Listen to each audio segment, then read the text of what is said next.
melanjutkan kajian kita dalam kitab Riyadhus Shalihin, masih akhir-akhir hadis yang dibawakan oleh Imam Nawawi rahimahullah taala dalam bab ikhlas wa ihdharun niyah. Bagaimana seseorang ini ikhlas dan menghadirkan niat. Apa pengaruh ikhlas ini terhadap amal? Apa pengaruh ketika seseorang ini ikhlas bisa menyebabkan doanya menjadi mustajab dan dia dikeluarkan daripada kesusahan ketika seseorang ini ikhlas ketika dia beramal. Mari kita dengarkan hadis Nabi Muhammad sallallahu alaihi wasallam. Wa Nabi Abdurrahman Abdullah bin Umar bin Al-Khattab radhiyallahu anhuma qala sami'tu Rasul sallallahu alaihi wasallam yaqul intalaqa thalathatu nafarin mimman kana qablakum hatta awahum al-mabit ila qari fadakhaluhu فانحدرت صخرة من الجبل فسدت عليهم القار فقالوا إنه لا ينجيكم من هذه الصخرة إلا أن تدعوا الله بصالح أعمالكم قال رجل منهم اللهم كان لي أبوان شيخان كبيران وكنت لا أقبل قبلهما أهلا ولا مالا فنابي طلبوا الشجر يوما فلم أرح عليهما حتى ناما فحلبت لهما قبوقهما فوجدتهما نائمين فكرهت أو أوقظهما وأن أغبق قبلهما أهلا أو مالا فلبثت والقدع على يدي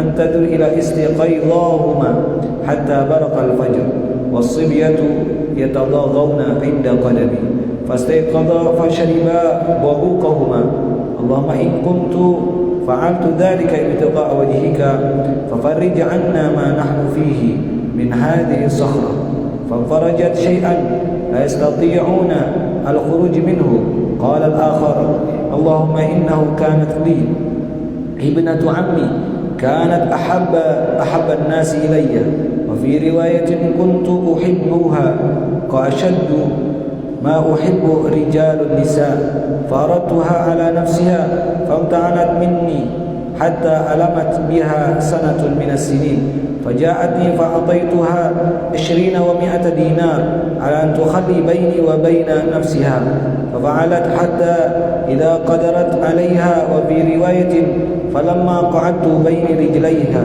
قالت اتق الله ولا تفض الخاتم إلا بحقه فانصرفت عنها وهي أحب الناس إلي وتركت الذهب الذي أعطيتها اللهم إن كنت فعلت ذلك ابتغاء وجهك فافرج عنا ما نحن فيه ففرجت الصخرة غير أنهم لا يستطيعون الخروج منها وقال الثالث اللهم استأجرت أجراء وأعطيتهم أجراءهم غير رجل واحد ترك الذي له وذهب فثمرت أجره حتى كثرت منه الأموال فجاءني بعد حين فقال يا عبد الله أدي إلي أجري فقلت كل ما ترى من أجرك من الإبل والبقر والغنم والرقيق فقال يا عبد الله لا تستهزئ بي فقلت لا أستهزئ بك فأخذ كله فاستقه فلم يترك منه شيئا اللهم إن كنت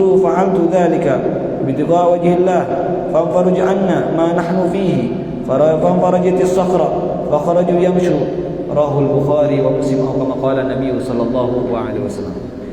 Bapak-bapak, ibu-ibu yang dimuliakan Allah Subhanahu wa taala. Pada zaman Rasul sallallahu alaihi wasallam, Rasul itu ketika di suatu majlis, di suatu kajian sedang duduk bersama sahabatnya, Rasul sering menceritakan kisah-kisah terdahulu. Walaupun Rasul ini tidak hadir pada zaman terdahulu itu, tapi Rasul sallallahu alaihi wasallam tahu keadaan pada zaman dahulu. Ini mukjizatnya Rasul sallallahu alaihi wasallam. Rasul tidak ada pada zaman dahulu tersebut, tetapi Rasul itu tahu keadaan orang zaman dahulu. Apa yang terjadi zaman dahulu dia tahu sama Rasul sallallahu alaihi wasallam. Beliau tahu. Karena kenapa? Diberikan mukjizat sama Allah Subhanahu wa taala. Bukan hanya masa lalu saja, masa sampai hari kiamat Rasul sallallahu alaihi wasallam tahu. Bukan hanya sampai kiamat, Rasul tahu mana umatnya yang masuk surga, mana yang masuk neraka. Di akhirat dia tahu mana penghuni surga, mana penghuni neraka. Keadaan orang dikubur pun Rasul sallallahu alaihi wasallam tahu. Normalnya manusia tidak dia tahu keadaan orang dikubur. Suatu ketika Rasulullah SAW pernah pada waktu tersebut, yaitu menancapkan pelepah korma. Dia tancapkan sama Rasulullah SAW pada waktu tersebut. Maka sahabat yang lain bertanya, "Ya Rasulullah, buat apa engkau menancapkan pelepah korma di atas kuburan ini?" Jawabnya Rasulullah SAW, apa kata Rasul? "Aku melihat orang di dalam kubur ini sedang diadab." Dia lihat sama Rasulullah SAW, dia tahu sama Rasulullah SAW. Apa kata Rasul? "Dengan ini pelepah ini akan mendoakan dia dan mendoakan orang tersebut, meringankan azab di dalam kubur orang tersebut." Pelepah korma ditancapkan selama dia masih basah, tumbuh-tumbuhan yang kita tancap ada tujuan, maka pelepah tersebut atau pohon yang kita tancapkan tersebut berzikir dengan niat kepada orang di kubur tersebut. Kita tancap pohon di rumah kita, tujuannya apa? Tujuannya mungkin ada orang untuk mengambil dia manfaat, entah itu buah, mangga ataupun apa. Selama pohon itu masih berdiri dan orang tersebut wafat, masih didoakan sama pohon itu. Dia tancap pohon korma di depan, dia tancap satu, dia tancap satu. Dia niat apa? Nanti mungkin kalau ada buahnya, orang bisa manfaat dari itu. Walaupun belum berbuah, yang ikut menancap dengan niat yang bagus, ingat, dengan niat yang ikhlas.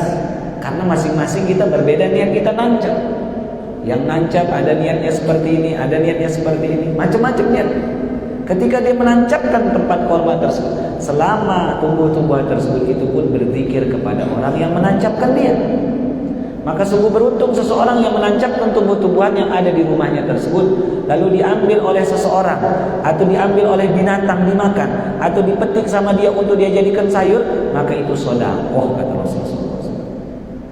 Dan ini terjadi pada zaman Rasulullah SAW. Rasul duduk di suatu majelis menceritakan pada zaman sahabat. Sering Rasul duduk di atas mimbar. Ini mimbarnya Rasul. Dia seperti ada tangga di depannya.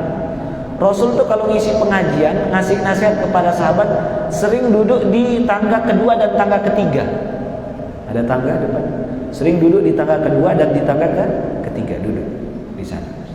Ketika Rasul menyampaikan sesuatu, kisah masa lalu yang diceritakan, dan wajib orang yakin.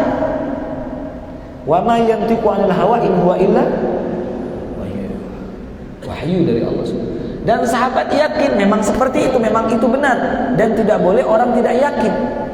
Karena kenapa? Yang disampaikan sama Rasul ini pasti benar, tidak mungkin salah. Apa kata Rasulullah SAW? In talaqa thalath nafarin, dulu min qablikum mimman kana qablakum, ada 3 orang pada zaman sebelum kalian hidup. Sedangkan yang hadir majelisnya Rasul, ada yang lebih tua dari Rasul, ada yang lebih muda, ada yang sepantaran Rasul. Berarti Rasul mengatakan orang sebelum kalian, berarti sebelum Rasul juga. Ngerti maksudnya apa itu? Saya mengisi majelis di sini, ada yang sepantaran saya, ada yang lebih muda, lebih banyak, lebih tua dari saya. Ngerti apa tidak? Rasul mengatakan dalam hadis ini, mimman kana qablakum, ada orang 3 orang sebelum kalian hidup, sebelum orang, sebelum. 3 orang ini berjalan. 3 orang ini dia sedang berjalan. Dia bertemanan bertiga. 1, 2, 3 bertemanan jalan. Nama orang di padang pasir panas. Ini hadisnya sahih. Panas, ngelihat gua. Ngelihat bibir gua tersebut kosong, ada kosong. Dia masuk dalam gua tersebut, berteduh, tidur istirahat bertiga ini sebentar. Apa yang terjadi kata Rasulullah SAW? Dari atas bukit tersebut jatuh batu bergelinding besar, bergelinding sampai menutup bibir gua. Pas batu besar ketutup bibir gua tersebut. Ya Allah, katanya. Bangunlah semuanya, dengar suara duduk buk, itu ketutup. Bagaimana sekarang? Yang tadi ada cahaya dari luar, begitu ketutup seperti malam, padahal itu siang. Gak bisa sudah. Mau dorong batu, sedangkan batu itu bertolak belakang dia seperti ini, tidak bisa, dan pas dengan bibir gua. Batu ketemu batu, sulit sudah. Bagaimana sekarang? Didorong bertiga nggak bisa, dia coba nggak bisa. Ya Allah, kalau kita di posisi begitu bagaimana sih? Bagaimana coba? Di tengah laut sendirian habis bensin. Jelas. Sepi lagi. Bagaimana coba? Apa yang bapak-bapak kerjakan? Apa yang kita kerjakan? Hah?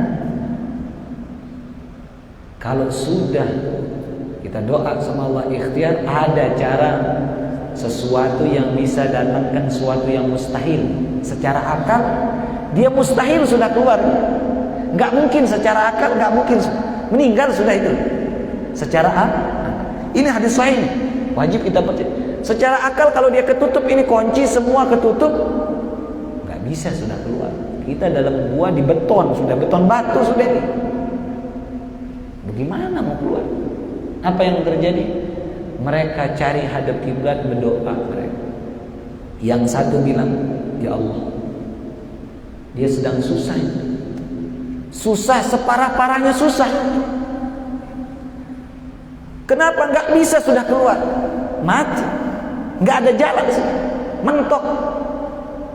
Doa dia, ya Allah. Dia cari semua amal kebajikannya, dia pilih satu. Dia mikir mana amal saya yang paling bagus, dia pikirkan. Setiap seseorang entah itu laki dan perempuan pernah dia beramal amal yang paling dia merasa paling bagus. Dia pikirkan mana amal yang paling bagus dan paling berat, dia ambil. Berdoa, dia masukkan dalam doanya. Ini dalam istilah disebut namanya tawassul bil amal. Tawassul dengan amal, menjadikan amal itu batu loncatan. Ada tawassul dengan orang, misal dengan orang soleh, kekasih Allah, ya Allah sebab orang soleh ini mudahkan saya.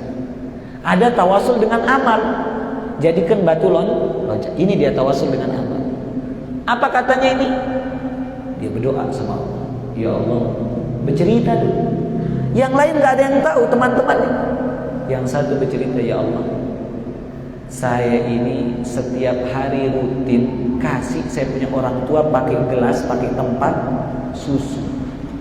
Dan orang tua saya senang susu. Sebelum dia tidur, biasa dia minum susu baru dia tidur.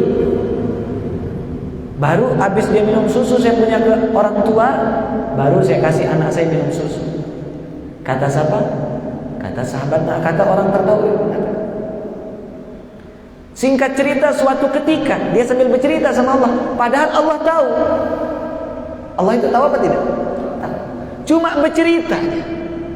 Kita perlu cerita tentang keadaan kita, walaupun Allah itu tahu keadaan kita. Ya Allah, saya ini begini. Kita ini ditahu nggak keadaan kita sama Allah? Ditahu sama Allah. Tapi membongkar sesuatu kepada Allah, Allah senang. Kita cerita sama Allah. Dia cerita, ya Allah, saya ini punya kedua orang tua, setiap hari saya bawakan dia susu, saya kasih dia minum, setiap rutin istiqomah. Suatu ketika pas saya pulang mau ke rumah orang tua saya lagi tidur. Orang tua saya lagi apa? Udah tidur, keburu tidur. Nggak enak saya ganggu dia, maka saya bawa minuman itu, susu itu, saya berdiri di depannya dia. Orang tua saya sedang tidur, sedangkan anak saya kehausan narik saya. Dia tarik, ayah saya mau minum. Anaknya butuh susu tersebut, nggak dikasih anak sebelum orang tuanya minum. Begitu orang tuanya baru bangun tidur subuh, langsung dia berdiri, dia kasih orang tuanya minum. Kasih ibunya, bapaknya, baru dia kasih anak. Apa kata orang tersebut? Seandainya ya Allah itu saya kerjakan wajhikallah, karena engkau ya Allah, ikhlas semata karena engkau, maka keluarkan saya dari bibir buaya.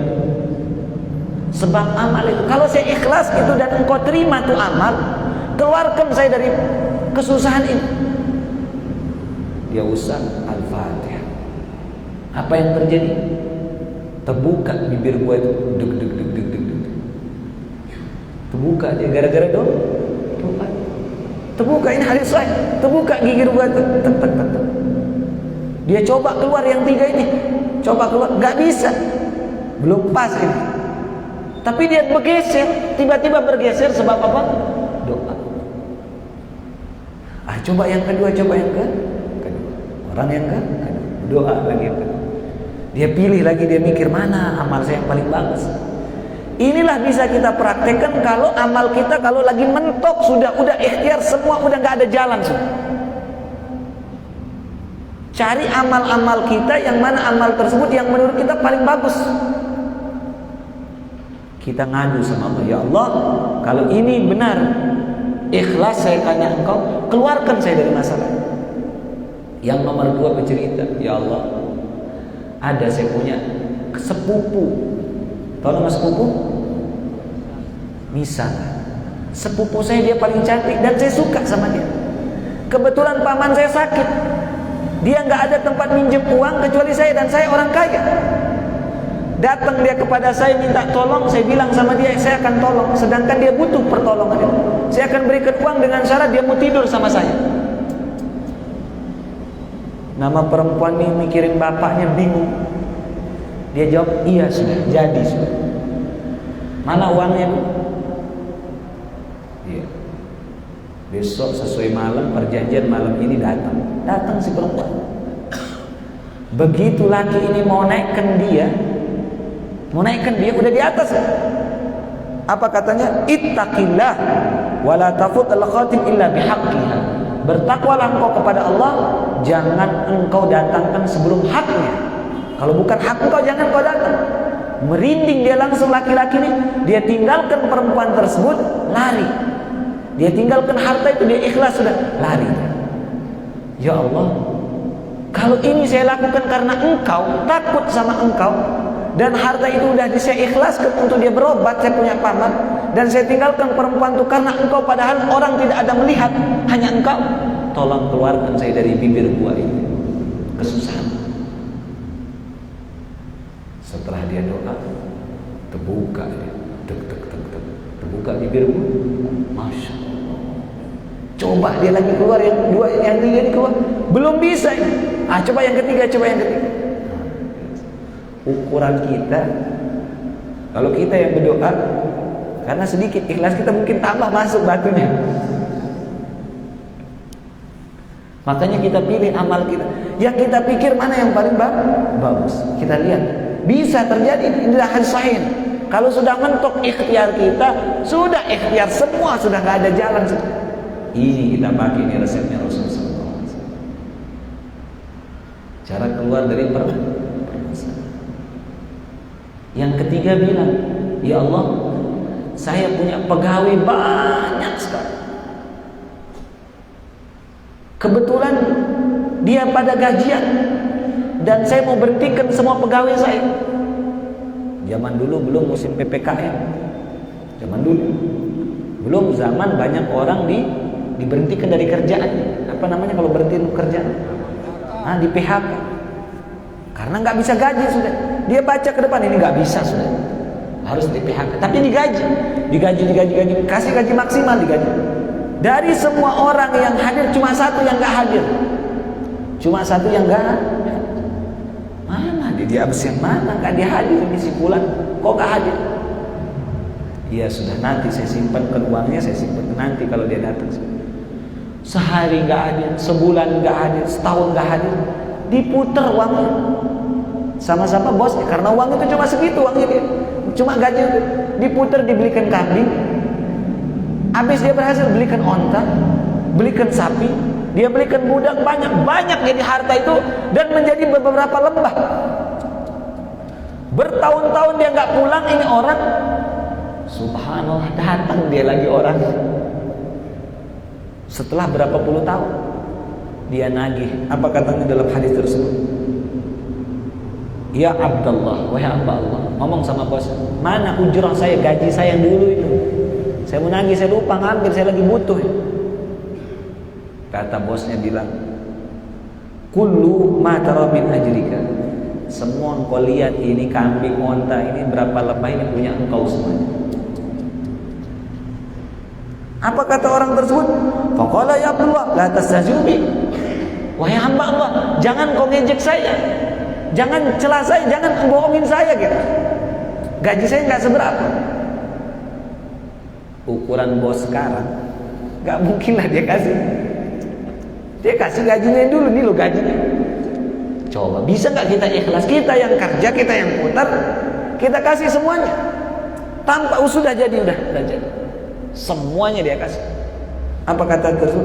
La astahzi'u bika. Saya enggak bercanda. Semua ini punya engkau. Kaget ini pembantu. Si pembantu dia bawa pulang juga. Dia bawa, untung saya titip di bos saya. Diputer lah, dia pintar bos saya. Dia bawa pulang onta, dia bawa pulang kambing, dia bawa pulang sapi, dia bawa pulang semuanya, dia bawa pulang. Hari itu dia kaya, hari itu bosnya jadi fakir. Jelas. Dia bilang sama Allah, ya Allah, seandainya ini kata dia berdoa, saya karena engkau orang gak ada yang tahu. Ternyata 3 amalan ini 3 amalan yang tersembunyi, tidak ada orang tahu. Tumben dia bongkar. Jadi kalau kita pilih suatu amalan, cari amalan yang terbaik yang kita sembunyi, yang tidak pernah ditahu sama orang. Contoh, dia kasih ibunya tersebut. Orang-orang lain gak ada yang tahu kan, punya kebiasaan seperti itu. Yang kedua, orang dia mau datangkan perempuan, lalu dia lari, mungkin perempuan itu saja yang tahu. Maksudnya umumnya orang gak ada yang tahu. Yang ketiga, dia berikan gaji itu semua, mungkin pegawai itu saja yang tahu. Tapi umumnya orang gak tahu. Kalau ini karena engkau ya Allah, maka keluarkan, geserkan ini apa namanya? Batu. Dia doa. Subhanallah, bergeser batu. Bergeser batu. Keluar 3 ini dari kesusahannya tersebut, dari kegelapan, ternyata itu dia diterima sama Allah. Inilah satu amalan yang ikhlas. Ikhlas ini bisa mengeluarkan kita dari masalah bagaimanapun besarnya, walaupun mustahil. Walaupun kita lagi di lautan, di laut ini sendirian sudah, ikan muterin kita sudah, muter sudah sama ikan, tinggal tunggu saja kita. Ikan besar-besar tuh tungguin kita. Biasa kita pancing dia, sekarang kita mau dijadikan pancing sama dia. Orang nggak ada, bensin habis. Gimana? Subhanallah. Berdoa sama Allah. Allah subhanahu. Doa, cari amal kita yang ya Allah. Kalau itu saya ikhlas, jadikan saya keluar dari masalah. Itu yang dia lakukan sama Nabi Yunus alaihissalam. Amal beliau nganggap dirinya orang yang tidak ada. La ilaha illa anta subhanaka inni. Amalnya Nabi Yunus banyak, tapi dia merasa nggak ada. Sudah. Ketika kita merasa kita nggak ada di hadapan Allah, Allah isi sebanyak-banyaknya kita. Ketika kita merasa menjadi botol yang kosong sekali, nggak ada isinya, ini kan ada isi, maka Allah isi kita sebanyak-banyak. Banyak orang tidak diberikan sama Allah, bukan nggak dikabulkan, tidak diberikan sama Allah subhanahu wa ta'ala, karena dia merasa masih berisi. Ya Allah, minta ini, kayak seperti mintanya biasa saja, dikasih iya, nggak dikasih juga nggak apa-apa. Tapi ini dia merasa benar-benar kosong sama Allah, kosong, nggak ada, sudah ini udah nggak ada, diberikan, ditumpahkan sama Allah subhanahu. Ketika orang merasa kosong sama Allah, maka Allah isi kita sepenuh-penuhnya.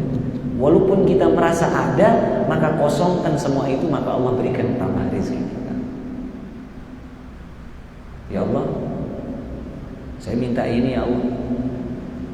Tetapi walaupun kita punya hal itu, kita kosongkan, bukan saya punya, bukan saya punya. Karena kenapa? Apa yang kita lihat di dunia ini, semua yang kita lihat di dunia ini, semuanya kata Rasulullah SAW, yaitu kita tidak bawa satu pun ketika kita meninggal. Saya tadi sampaikan di kajian saya, ibu-ibu sore pengajian kita Riyadhus Shalihin di rumah. Saya bilang sama mereka, ibu-ibu, beda alam beda bekal, beda alam beda bekal, beda daerah beda bekal. Bapak-bapak makannya di sini makan nasi, sampai di barat bukan makan nasi. Oh tidak. Beda daerah, beda negara, beda bekal. Ini yang satu dunia saja sudah beda. Apalagi yang berbeda alam, jelas beda bekal. Kalau seseorang hanya sibuk mencari bekal di dunia, makan minum, dia tumpukan rumahnya tersebut, dia Begitu saking sibuk, dia nyangka bekal di dunia ini bisa dibawa ke dalam kuburnya. Begitu dia wafat, ternyata bekalnya beda. Ya Allah, tidak bisa dibawa. Dan itu yang mereka sangka sama orang-orang di luar Islam. Perbekalan di dunia dia masukkan ke dalam kuburnya, dia nyangka perbekalan di dunia ini bisa dibawa di kuburnya tersebut. Ternyata tidak pun sama sekali. Dia bawa uangnya mati, dia bawa kendaraannya mati, dia bawa emasnya mati, dia timbun semuanya tersebut. Dan ini keyakinan orang-orang di luar Islam. Ketika ada orang Islam memiliki keyakinan seperti ini, maka Allah akan kumpulkan mereka bersama orang tersebut. Tetapi kalau keyakinan kita bahwa ini tidak dibawa meninggal, maka harus dihabiskan di dunia. Bagaimana satu kertas ini bisa saya jadikan dia bekal di akhirat? Bagaimana satu air minum ini saya bisa jadikan supaya saya nggak haus besok di akhirat? Dia punya air minum 1 botol, dia kasih orang minum 1 botol. Ketika dia orang ini minum, hilang hausnya, di akhirat kita hilang haus kita. Jadi bekal kita di akhirat. Ketika kita melihat ada orang butuh, anak yatim, kita berikan kepada dia. Kita berikan kepada dia. Maka orang tersebut, yaitu dia akan dihilangkan kesusahannya sama Allah. Ada suatu cerita, saya nggak tahu di negara mana, ada yang mengatakan ini di Turki. Ada orang dia kelihatannya nakal sekali. Kelihatannya apa? Nakal. Nakalnya minta ampun. Nakalnya minta ampun. Kelihatannya dia nakal, dia sering minum, dia sering kelihatannya seperti dia sering maksiat kelihatan. Sehingga ketika dia meninggal, dia wafat, satu pun dari orang kampungnya tidak mau sholatkan dia. Sehingga apa? Istrinya bawa gendong jenazah suaminya, gendong kemana-mana, satu pun orang di kampungnya sampai kampung sebelah nggak mau sholatin dia. Sampai dia bawa ke sana kemari minta tolong sholatkan jenazah saya punya suami.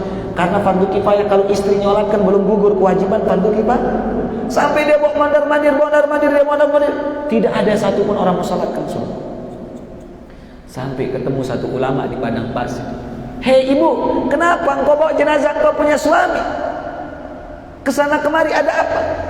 Apa kata ibu tersebut? Dia mengatakan tidak satupun yang mau sholatkan saya punya suami. Dan ulama ini terkenal. Apa kata ulama tersebut? Kalau gitu bawa dia ke kampung, saya yang mau sholatkan dia. Kita bawa dia sekarang. Begitu ulama ini datang ke kampung, banyak orang ikut sama dia. Dan ulama tersebut diumumkan, semua harus sholatkan jenazah ini. Semua ikut sholat jadi. Gara-gara si ulama ini. Semua ngelihat si ulama. Lalu ulama ini berdoa. Dia berdoa, ya Allah begini.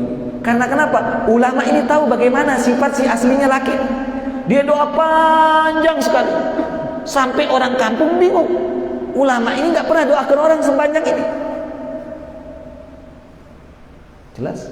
Tidak pernah doakan sepanjang. Sampai orang kampung nanya, hei Syekh, kenapa engkau doakan sepanjang itu si orang? Hebat bener, apa sih amalannya ini orang? Tadi di sholat nggak ada yang mau, dia nakal. Bukan, engkau lihat dia nakal. Cuma dia punya kebiasaan. Memang dia sering mencuri. Dia punya kerjaan, dia cari dari hartanya yang halal. Dia setiap hari kasih anak yatim makan dan kasih orang-orang yang gak punya makan. Gajinya memang dia nakal, sering nyuri. Tapi dia ngambil dari gajinya yang halal. Dia sering kasih anak yatim makan. Sebungkus nasi. Berapa sih harga sebungkus? Dia kasih seperti itu. Amalan memberikan anak yatim. Saking perhatiannya Allah terhadap anak yatim ini, sehingga ancaman berat dikasih sama Allah bagi orang yang memakan harta anak yatim. Saking perhatiannya Allah. Jelas? Ketika Allah perhatian terhadap sesuatu tersebut, diberikan ancaman keras, jangan kau ambil. Sehingga cerita Nabi Musa dan Nabi Khidir alaihissalam, Nabi Khidir pernah yaitu membangunkan jendela seseorang. Sampai Nabi Musa bertanya, kenapa kita bangunkan jendela? Apa kata Nabi Khidir alaihissalam? Di sini ada harta anak yatim. Dijelaskan itu dalam surah Al-Kahf. Dalam surah Al-Ma'un, apa jelasnya? Fawailul lil musallin alladzina hum an salatihim sahun. Ara'aita alladzi yukadzibu bid-din fadzalika alladzi yad'u al-yatim wa la yahuddu 'ala ta'amil miskin. muslim alladzina qaulul muslimin alladzina musallatu alladzina mira'u wa yamna'una al-ma'un. Ada dijelaskan dalam surah Al-Maun, yaitu bagaimana seseorang memakan harta anak yatim. Diancam sama Allah. Saking besar ancaman. Tetapi begitu kita perhatian terhadap anak yatim, semakin besar ancaman, semakin besar perhatian Allah, semakin besar pahala di sana. Contoh begini, di Masjidil Haram sholat sama di Masjid Nurul Syuhada, sama apa enggak pahala? Sama apa enggak? Yang benar. Oke, kita cari masjid besaran dah. Masjid Islamic Center sama Masjidil Haram sama enggak pahalanya? Kenapa lain? Sama apa enggak? Beda. Kalau Masjid Nurul Syuhada sama masjid apa, masjid pinggir jalan satu lagi sama? Masjid apa? Maryam Jamil. Maryam Jamil namanya. Masjid Maryam Jamil. Maryam Jamil.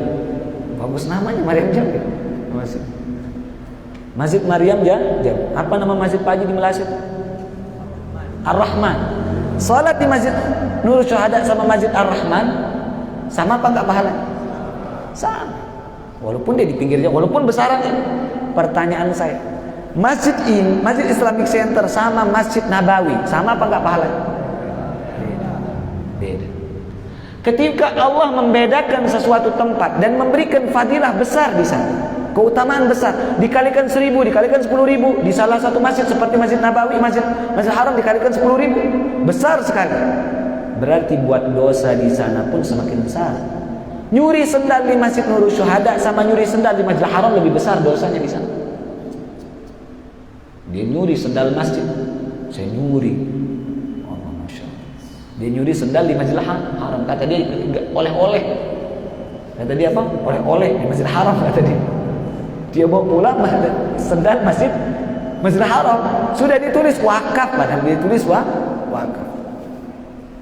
Dia bawa pulang. Ada salah satu jamaah ikut pergi naik haji umroh, pulang-pulang pergi hotel, dia bawa sendal Masjid Nabawi yang di kamar mandinya, dia bawa ke hotel. Kenapa? Mumpung di Masjid Nabawi kita bawa sendalnya, katanya. Lu nggak boleh.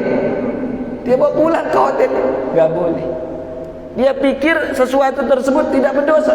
Ini dosa besar, lebih besar dosa. Intinya, semakin besar sesuatu tempat tersebut, semakin besar keutamaan. Ketika seseorang memberikan perhatian kepada anak yatim, apa kata Rasul? Dalilnya dalam hadis sahih.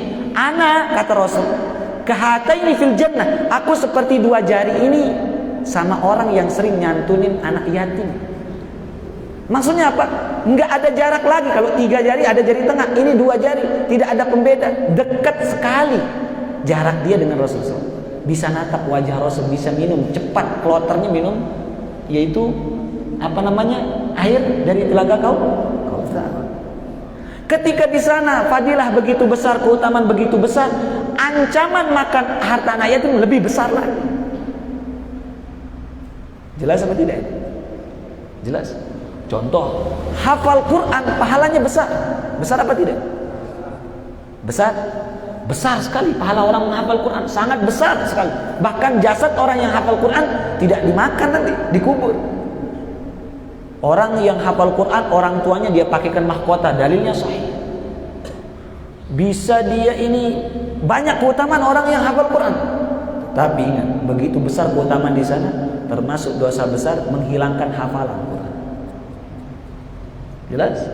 Dia udah hafal Quran, dia hilangkan, dosa besar. Atau merendahkan orang penghafal Quran, besar juga dosa. Intinya semakin besar suatu keutamaan, semakin besar juga ancaman di sana. Ketika kita perlu hati-hati sama ulama. Kita ngelihat ulama pandangan Allah, pandangan Nabi saja. Apa katanya Nabi Muhammad SAW? Ulama ummati, ulamanya umatku seperti keambia Bani Israel, katanya. Seperti Nabi pada zaman Israel, Bani Israel. Derajatnya mirip seperti Nabi-Nabi zaman Bani Israel. Begitu kita celak ulama, begitu kita memaki ulama, Lihat nanti, cek dalam kitab At-Tibyan. Apa perkataan di sana dalam kitab At-Tibyan? Orang, kata Imam Syafi'i, hati-hatilah kalian dengan menghina ulama karena darah mereka beracun. Beracun maksudnya apa? Bukan disuruh minum jadi beracun, bukan. Maksudnya apa? Orang yang menghina ulama, salah cara dengan ulama, salah tidak bertabik dengan ulama, hati-hati. Nah, masuk dia sekarang.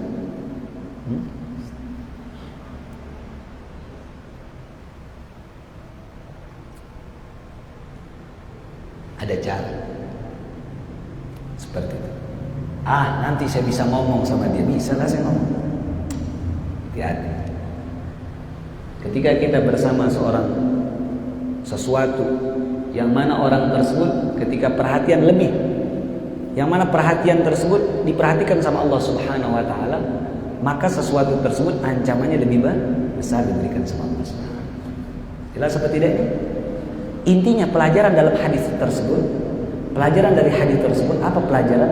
Ketika kita sudah sampai fase sudah kan ada fase pernah kita jalani, sudah dah gitu, sudah dah. Kayaknya kayak tadi saya ke pengajian, kajian di apa namanya?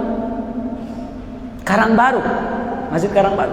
Satu orang bertanya, Pak Ustadz, saya ini pernah sampai derajat sampai nggak mau sujud sama Allah. Sudah dah gitu, sudah bosan berdoa gitu maksudnya. Mana ini kok hasilnya? Ada sesuatu tersebut, sudah mentok, sudah angkat tangan sudah. Ketahuilah dalam hadis Qudsi Allah mengatakan, Innallaha yuhibbul mulihina fid du'a. Allah senang ngelihat hambanya merengek-rengek di dalam berdoa, dibanggakan. Diteruskan, dibiarkan. Begitu sudah mentok baru diberikan sama Allah, ditumpahkan sama Allah. Contoh, ini contoh saja, contoh. Saya boleh contohkan apa tidak? Sebenarnya nggak pas sih contoh saya. Sebenarnya nggak pas sekali. Ada anak muda senang dengar musik. Sebenarnya kurang bagus dengar musik. Jelas? Ada anak muda senang dengar musik. Dia puter. Nama musik yang dia sukai pasti dia ulang-ulang. Betul apa tidak? Tapi kalau musiknya dia nggak suka, dia cepatkan. Dia cepatkan. Allah kalau senang dengar rintihan hambanya, dibiarkan. Dibiarkan terus. Dia biarkan. Sehingga apa? Disaksikan sama yang lain. Lihat ini, wahai malaikat, hambaku sedang merengek-rengek di depanku. Aku biarkan dia. Aku senang dengar tangisan dia, lagunya dia. Aku senang, yaitu suaranya dia. Dia dengar, senang sama Allah. Innallah, hadis qudsi, Innallah yuhibbul mulihina fid du'a. Allah senang melihat hambanya merengek, nangis gitu. Tetapi ada seseorang sudah dikasih sedikit, langsung dikasih sama. Tetapi orang yang dekat dengan Allah, sering dia bertanya, Pak Ustadz, saya sudah hijrah, sudah tobat, kok lama sekali doa saya dikabulkan. Kalau dulu pas saya maksiat cepat dikabulkan. Kan ada orang bertanya, dan rizki saya lancar lagi pas saya maksiat. Begitu saya tobat, seret rizki. Ada yang bertanya seperti itu kan? Banyak bertanya seperti itu. Sering dia bertanya, kok setelah saya hijrah seharusnya kan semakin lancar rizki, ini kok mandek deh. Seharusnya kan lancar lah. Kalau saya tobat kan seharusnya semakin lancar. Ini kok pas saya maksiat, wih, bentar-bentar kayak saya dikejar, saya tidur lebih banyak malam, kerja sebentar. Wih, rizki itu kayak ngejar-ngejar saya, dunia itu kayak suka sama saya.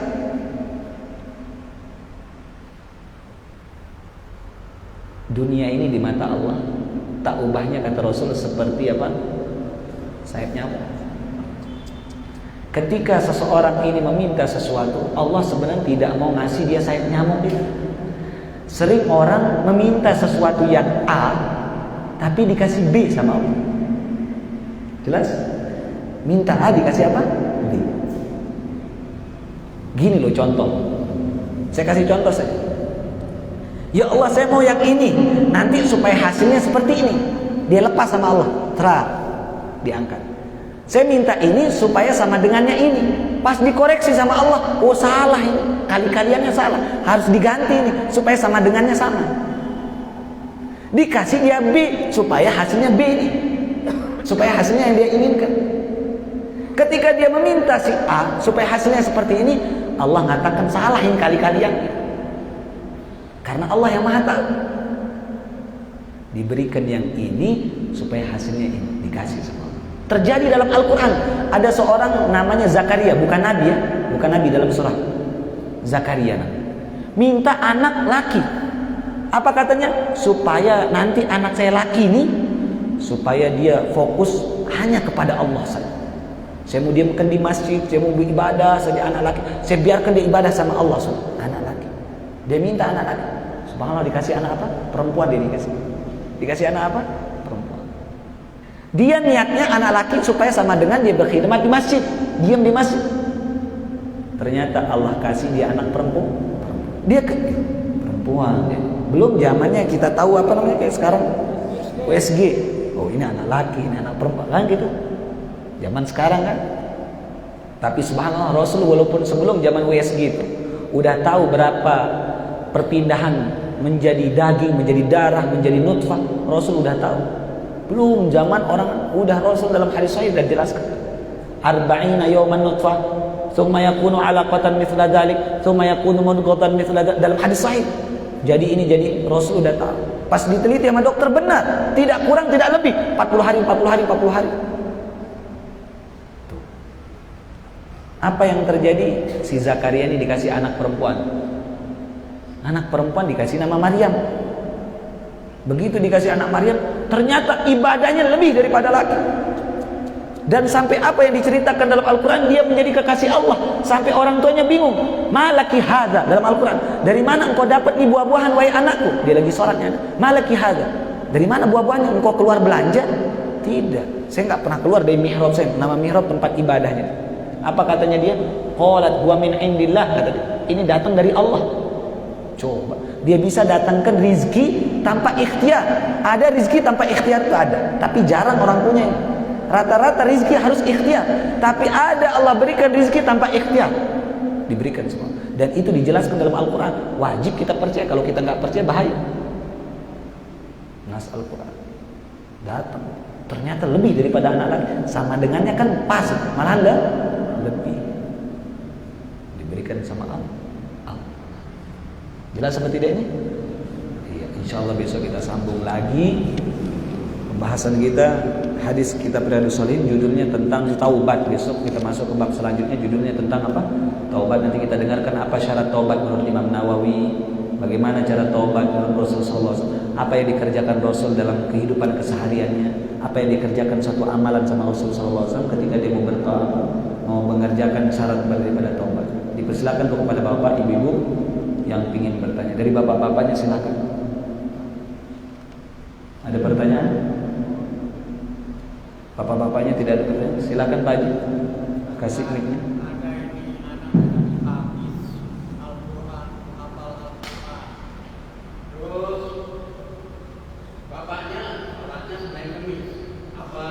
Puasa mungkin Senin Kemis, bukan sholat. Sholatnya Senin Kemis. Setahu saya puasa yang Senin Kemis tuh. Ada orang puasa sholat Senin Kemis. Oh iya. Jangan jadikan Senin Kemis ini suatu yang jarang gitu maksudnya. Karena Senin Kemis ini puasa. Terus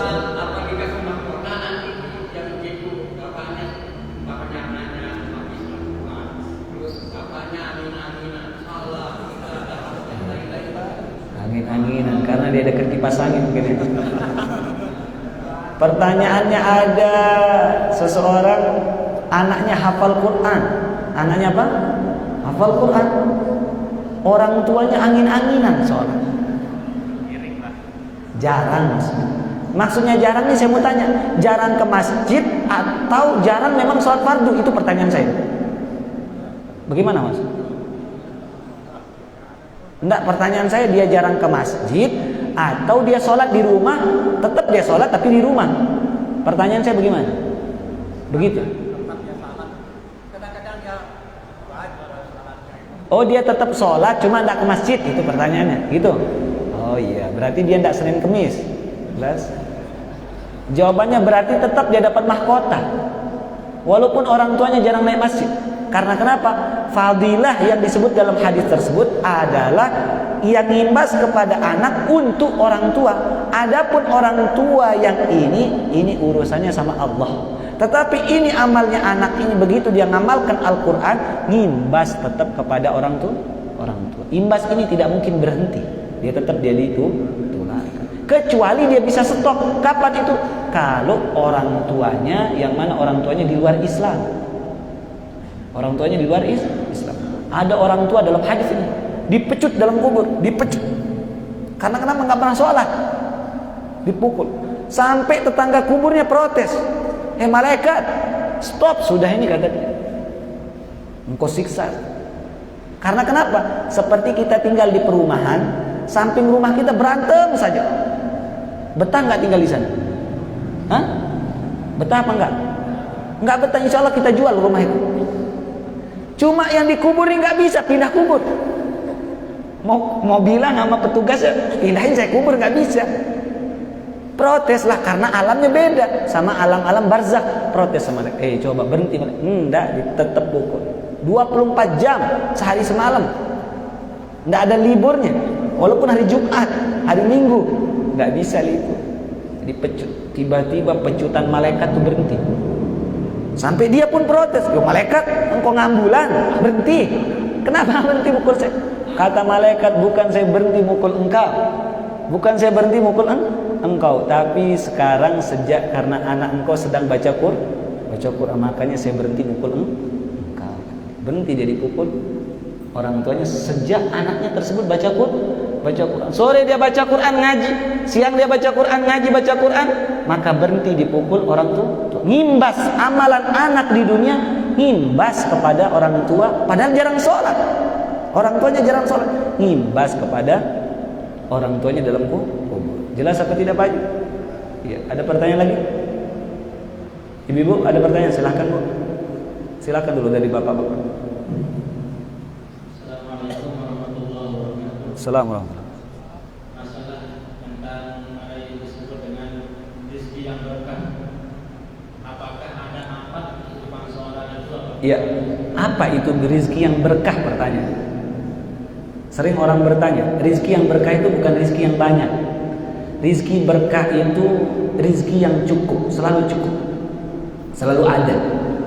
Bukan dia yang dikatakan rezeki yang berkah itu rezeki yang banyak.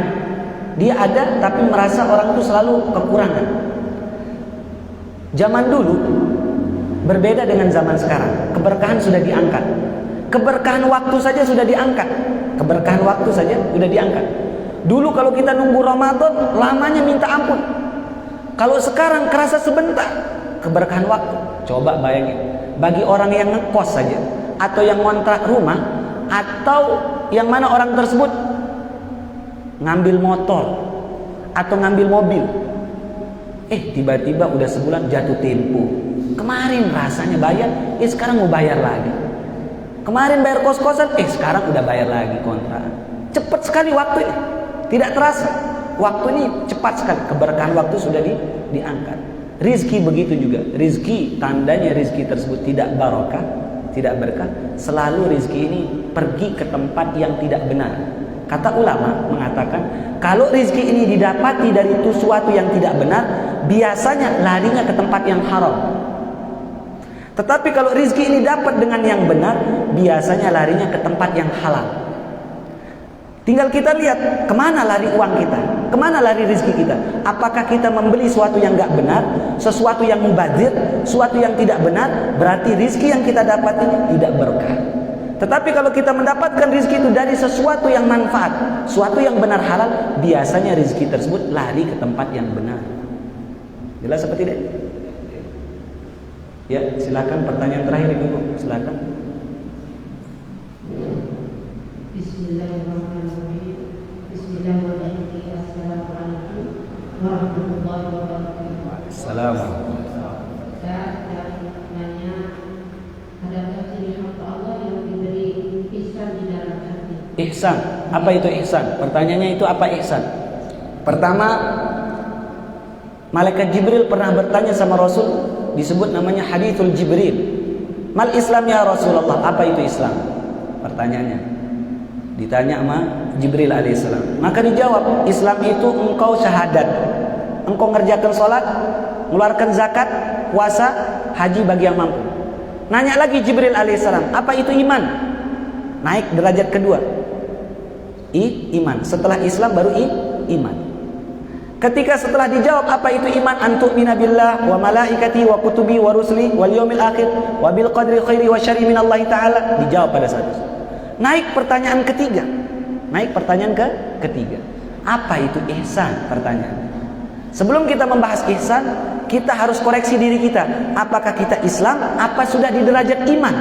Apakah kita muslim? Apa kita mukmin? Kalau kita masih sholat tapi masih rutin maksiat kepada Allah, berarti kita belum beriman kepada Allah. Kenapa? Karena syarat orang beriman kepada Allah yakin dengan malaikat. Kalau dia masih maksiat, berarti dia tidak yakin adanya malaikat raqib atid catat dia. Oh, sepi orang, nggak ada yang lihat saya masih maksiat. Keluarga saya nggak tahu, semua orang nggak tahu saya maksiat saja. Berarti dia nggak yakin bahwa di sana ada malaikat raqib dan atid. Berarti masih muslim saja. Naik derajat ketiga namanya ihsan. Apa itu ihsan? Rasul mengatakan anta'budallaha ka'annaka tarahu fa illam takun tarahu fa innahu yaraka. Apa itu ihsan? Engkau ibadah kepada Allah seakan-akan engkau melihat Allah. Kalau nggak mampu, merasa ketika ibadah merasa dilihat sama Allah Subhanahu wa ta'ala. Ketika kita baca Quran, merasa kita dilihat sama Allah. Ketika kita sholat, merasa kita dilihat sama Allah. Tidak memikirkan apapun. Ketika kita khusyuk di dalam sholat kita, menangis, kita tidak pikirkan apapun. Yang kita pikirkan bagaimana ini sholat kita yang terakhir. Sholat seperti ini dipuji dalam Al-Quran. Qad aflahal mu'minun alladzina hum fi sholatihim khusyu'un. Sungguh beruntung bagi orang yang beriman yang mana sholat mereka yang khusyuk, tidak memikirkan apapun. Maka ciri orang ihsan tersebut, ketika di dalam sholat dia merasa diawasi sama Allah, di luar sholat pun dia merasa selalu diawasi sama Allah. Datang tawaran sesuatu yang gak benar terhadap diri, ayo sudah, ambil sudah itu. Ditawar gak benar, tapi dia merasa ihsan. Allah melihat saya. Memang orang gak ada. Aduh, saya tanda tangan sudah dia. Orang gak ada tahu. Disuruh beli pakai pasir berapa proyek, ada proyek. Suruh 20 dam. Laporannya 20 dam, tapi yang masuk 18 dam. Jelas apa tidak? Dia kerjasama sama penjaga. Bagaimana ini? Ini orang tidak ihsan. Dia disuruh bangun proyek pada saat tersebut. Dia ganti, dia laporkan semennya yang masuk 100, tapi padahal yang masuk cuma 50 sak. Ini orang tidak ada ihsan. Berbeda fakta dengan laporan. Ketika hal seperti ini ada tipuan di sana, maka Allah besok di akhirat akan menipu dia. Maksudnya apa? Tidak dipandang sama Allah Subhanahu wa ta'ala orang-orang seperti itu. Karena kenapa? Hablum minan nasnya rusak. Ketika hablum minan nasnya rusak, menipu seseorang, maka hablum minallahnya pun rusak, tidak dipandang sama Allah Subhanahu. Jelas seperti itu. Cukup ya. Insyaallah besok kita lanjutkan kembali karena udah Isya. Mudah-mudahan kajian kita pada malam hari bermanfaat, menambah ilmu kita dan menambah kedekatan kita kepada Allah Subhanahu wa ta'ala. Semoga kita diistiqomahkan sama Allah Subhanahu wa ta'ala. Pesan saya kepada Bapak Ibu-ibu di tempat ini, rajin salat tahajud, karena salat tahajud dapat menerangi seseorang di kubur. Jangan telat salat tahajud. Penting salat tahajud sebelum subuh walaupun 2 rakaat, dan jaga salat witir karena ini penting, yaitu salat witir boleh sebelum tidur, boleh setelah tidur 3 rakaat 21. Boleh 5 rakaat, boleh 7 rakaat, boleh 9 rakaat, boleh sampai 11 rakaat, tergantung kemampuan kita. Semoga kita dipermudah sama Allah, diberikan taufik sama Allah Subhanahu. Amin amin ya rabbal alamin. Walafu minkum, kita tutup dengan kifaratul majlis. Subhanallah bihamdihi, subhanallah bihamdika, asyhadu an la ilaha illa anta, astaghfiruka wa atubu ilaik. Assalamualaikum warahmatullahi wabarakatuh.